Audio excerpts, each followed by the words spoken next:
People make up their minds fast. In seconds they decide whether they understand you or if they should move on.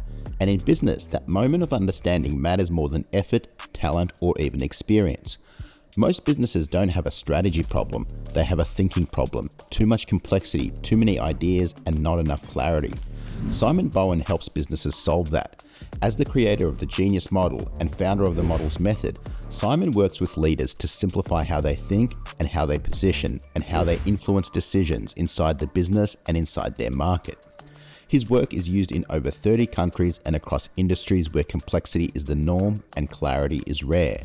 In our conversation, we break down how models create alignment, why simplicity is a common sense solution, and how clearer thinking leads to stronger positioning and better results. Before we start, follow the link in the description and I'll show you how you can create your very own personalized marketing strategy. Hit another level, hit another level, about to hit another level, had to hit another level, hey, hit another level. Like the models become so visual and hard to deny, they become the management tools of the client. I met up with Simon Bowen at beautiful Manly Beach, and we spent some time to explore how models can simplify complexity and why clarity in positioning and in sales is one of the most powerful advantages in business. Let's get into it. A lot of years ago, I realized I had a capacity to capture really complex concepts into simple but powerful visual models that explain that concept. And the number one issue companies have in the marketplace is getting the market to understand the unique value or genius they bring in a way that has the customer almost disregarding the price. We pick up all of the marketing language, which actually is commoditized language, or we complicate what we're explaining to people, thinking that it will make us sound more intelligent and therefore they'll want to buy from us. The customer is not looking for the most complex or commoditized solution. They're looking for the most common sense solution. Now that it's clear that people don't want complexity, they want straightforward, common sense solutions, we can shift focus. The key to arriving at these solutions is first identifying the real problems businesses face. Simon often says that there are 3 levels of problems. By understanding these layers, we can unlock where complexity is hiding and where clarity is needed most. If there are 3 levels of problem, Right. like the known problem, Yeah. so you might say to me, Simon, I need to increase my sales. Yeah. Known problem, right? Yeah. There's actually no value for me to add in that other than labour. The hidden problem is the problem that you know, and that might be, so the known problem was, I need more sales. The hidden problem could be, I'm really bad at selling. But I'm not going to come to you and go, I'm really bad at selling. Yeah. Help make me better. And then the third level of problem is the unknown problem. We've all been sold a method of selling that I call industrial age selling, that is scarcity urgency. It's a limitation, victim-based Yeah. selling approach that just doesn't work in a sophisticated world. Yeah. And so what if I can release you of that and give you a much more natural and organic way to sell that doesn't require you to manipulate the customer into anything? That's the genius That's model. the genius model. Okay. Let's use models, because models are incredibly natural for Yeah. people. The model that we built that everyone wants is this thing called the genius model. And when I mean the genius of a company, a company gets set up for a purpose. And that purpose is either commercial, Yeah. which means we're here to make money. And that in fact is the only self-sustaining dimension. Or it might be cause-based. We're here to make a difference. If you're cause-based but you're not commercial, you're a charity. You actually have to go and ask for money. But if you do both, you're a good company, right? And there are some companies that are just commercially focused. And then we want to have an impact on our clients down at the bottom. And we sell products and services in order to have an impact. And so there are 3 pathways we tend to go down. And so we run this purpose through how we organize ourselves. So these are things like standard operating procedures, policies, work instructions, the hierarchy of the organization, structurally what are the reporting lines and authority lines and everything else. And there are many models that explore that. One of the most common ones is the McKinsey 7S model that talks about organizational design. How you organize yourself creates consistency.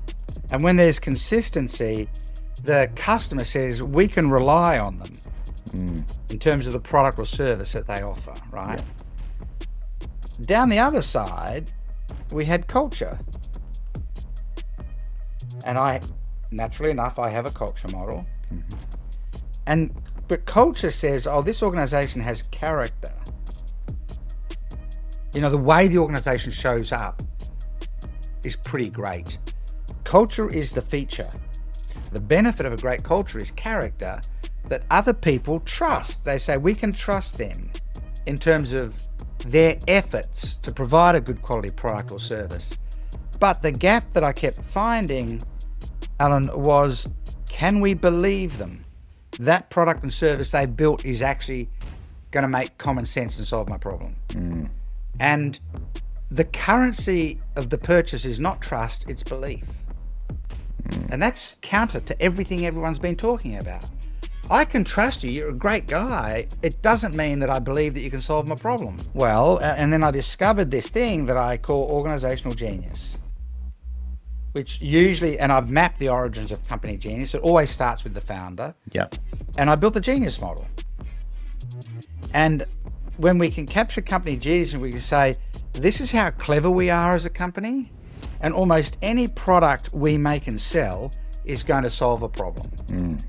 Oh, well, I believe that because the genius you have as a company, I think, is robust and it makes sense. And why isn't every other company doing that?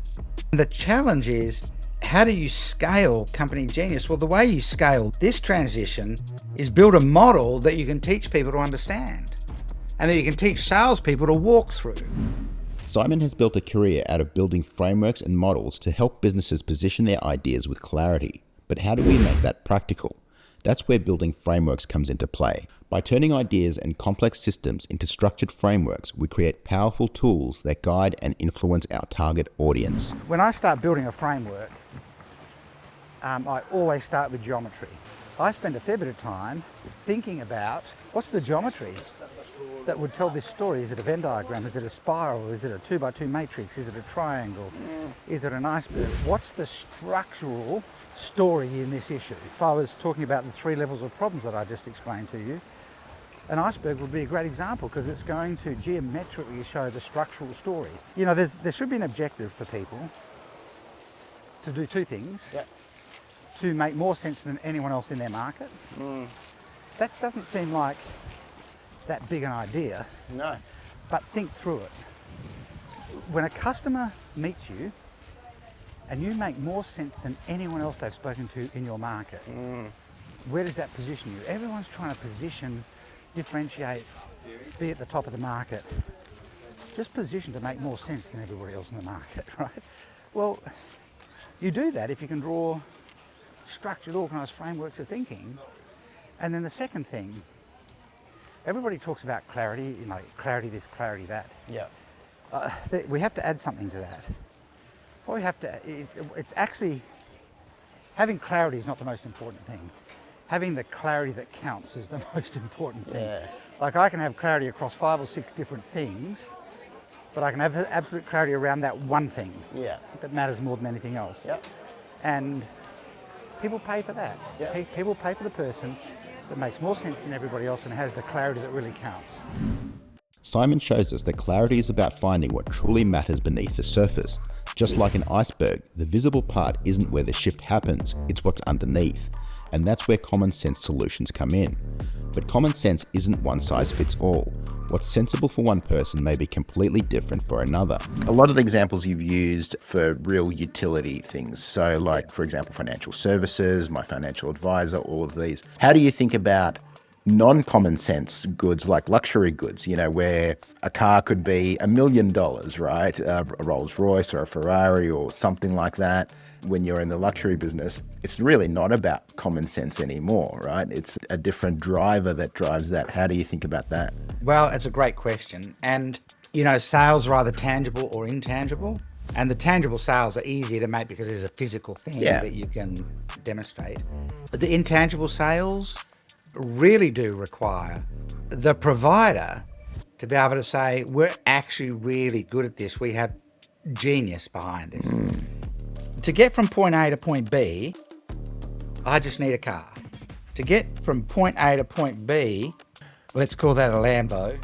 Lamborghini owners will hate me for that, but let's call that a Lambo. I do not need a Lambo to get from point A to point B. No, you don't. And some people will say that doesn't make sense. Yeah. Some people will say it does make sense. And the question is, what constitutes the difference? What constitutes the difference is what percentage of your non-discretionary money does that Lambo occupy? And so if the Lambo is less than, let's say, 0.1% of your discretionary money, this makes total sense. Yeah.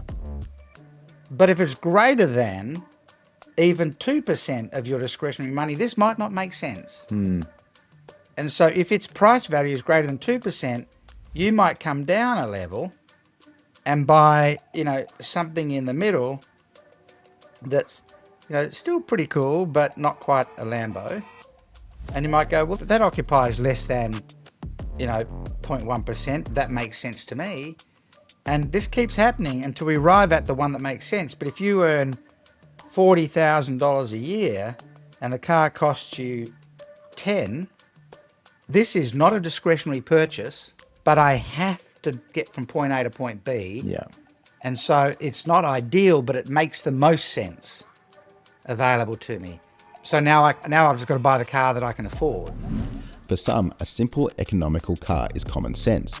For others, it might be $1 million supercar. It all depends on context, and that's the essence of applying clarity to decision making. Click the link below to download your personalized marketing worksheet.